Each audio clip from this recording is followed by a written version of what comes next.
This past week, I've watched two Matrix movies and The Animatrix, a movie that mixes action with philosophy. And I know everything can be philosophical, but I mean like deep philosophy, as much as my dumb can handle. This franchise questions religion, free will and choice, the reliance of machines and their reliance to us, how power works in this world, and if this world is even real. And if it isn't, does it really matter? Because this is all we know. And I'm also going to try to relate this to the red pill thing that's been going on recently.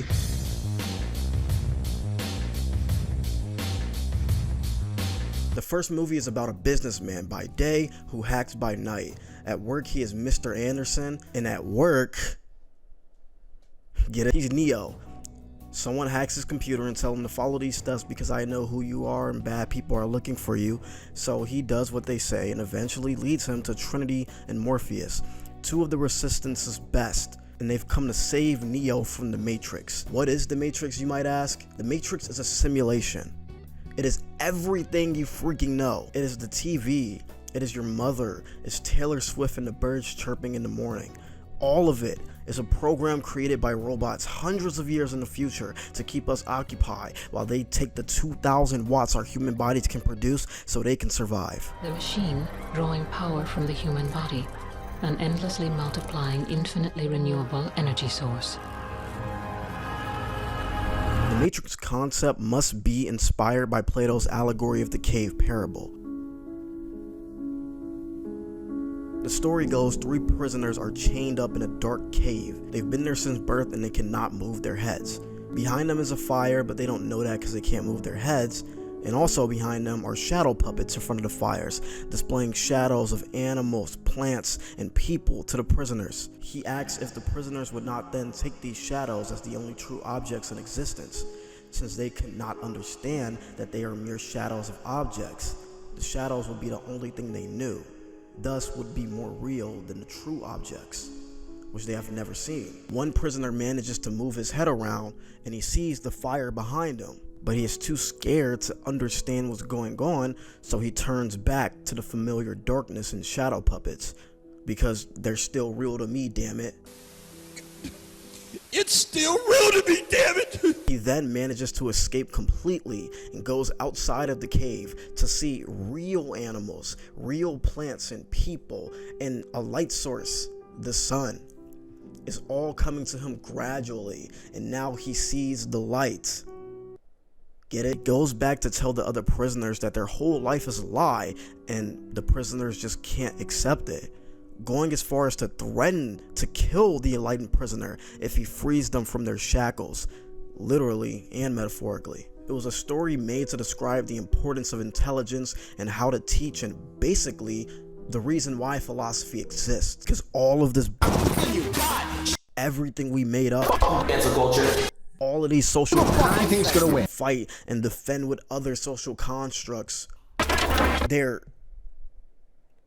fucking fake.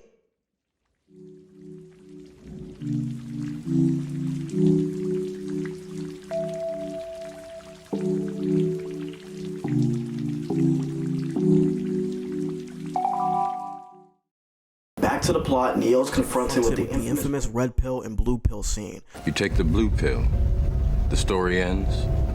You wake up in your bed and believe whatever you want to believe. You take the red pill, you stay in Wonderland, and I show you how deep the rabbit hole goes. Remember, all I'm offering is the truth, nothing more. Neo chooses the red pill, the truth, and he wakes up in a post-apocalyptic world full of darkness and robot server towers filled with billions, possibly trillions of unconscious humans. This is what boomers see when they post that zombie meme with all the kids with their heads down looking at phones. Neo escaped from the cave and is seeing the light, or darkness, gradually. He falls somewhere and gets picked up by the Resistance, a group of humans who took the red pill and are now trying to rescue everyone they can from the Matrix.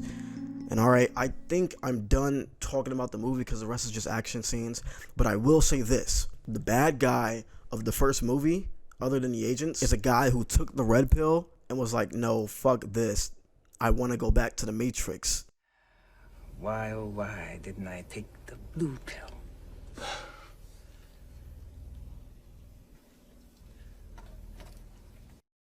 Once you take the pill, you can't go back, and I wonder if we were all presented with the pills, what would we choose? I'm trying not to spoil, so I'm not going to provide context, but this is a spoiler.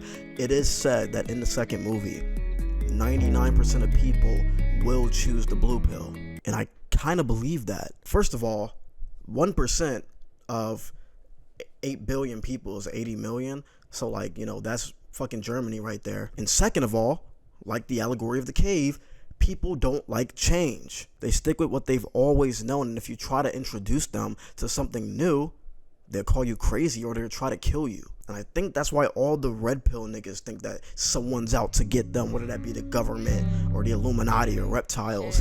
Just woke up, what going? Know your girlfriend, know all my songs. Damn hook, just can't go wrong. The red pill movement is a movement or ideology slowly gaining traction over the course of a few years. It has recently skyrocketed with the popularity of Andrew Tate, and I'm sorry I didn't do my research, but I did watch a 7-minute TikTok compilation of Andrew Tate. So I think on air, I had a girlfriend, she was a vegan. I didn't know she was a vegan. Unfortunately, I found out. She said, "Oh, I'll never cook meat for you." I said, "Look, well, I'll be honest with you right now. We're gonna end up splitting up because you're living in my house and I'm paying the bills, and if I want steak, you're cooking it." Red pill ideology is simply seeing something wrong in the world. Why do the poor suffer while the rich lavishes? Why wars and famine? And if you are a parent and you have a young son, or if you're a young guy, what you need to do is ban Hollywood. Do not allow yourself to watch a movie or a video ever again where a woman beats up a man, because it's not realistic and it's not true. I'm tired of seeing chicks beat up men. I'm tired of seeing it. "Oh yeah, you want to mess with me? You think I'm a girl, and you mess with me, you're gonna learn something." Hey, yeah, fuck you, ho. You ain't gonna do shit. Suck dick. I'm just kidding. I don't know much about the red pill movement, but I do know this: the red pill movement are men questioning what it means to be a man, questioning what it means to be a man in a world where we don't need to fight bears anymore, or we don't need to lead 300 Spartans into bloody battle anymore. A postmodern world where we worship superheroes, drug addicts, and 14-year-old boys who are still superheroes.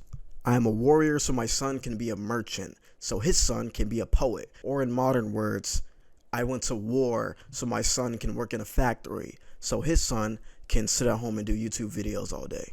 The red pillars see a problem in the modern man is subsequently society as a whole, since their belief is that the man runs society. So their solution is to basically go back to the good old days. Work out, get money, fuck bitches, and fuck bitches. But that's just what I'm seeing from the likes of Andrew Tate and Sneeko and Fresh and Fit, etc. I don't know much about it, but I do know that these people sees themselves as the enlightened ones.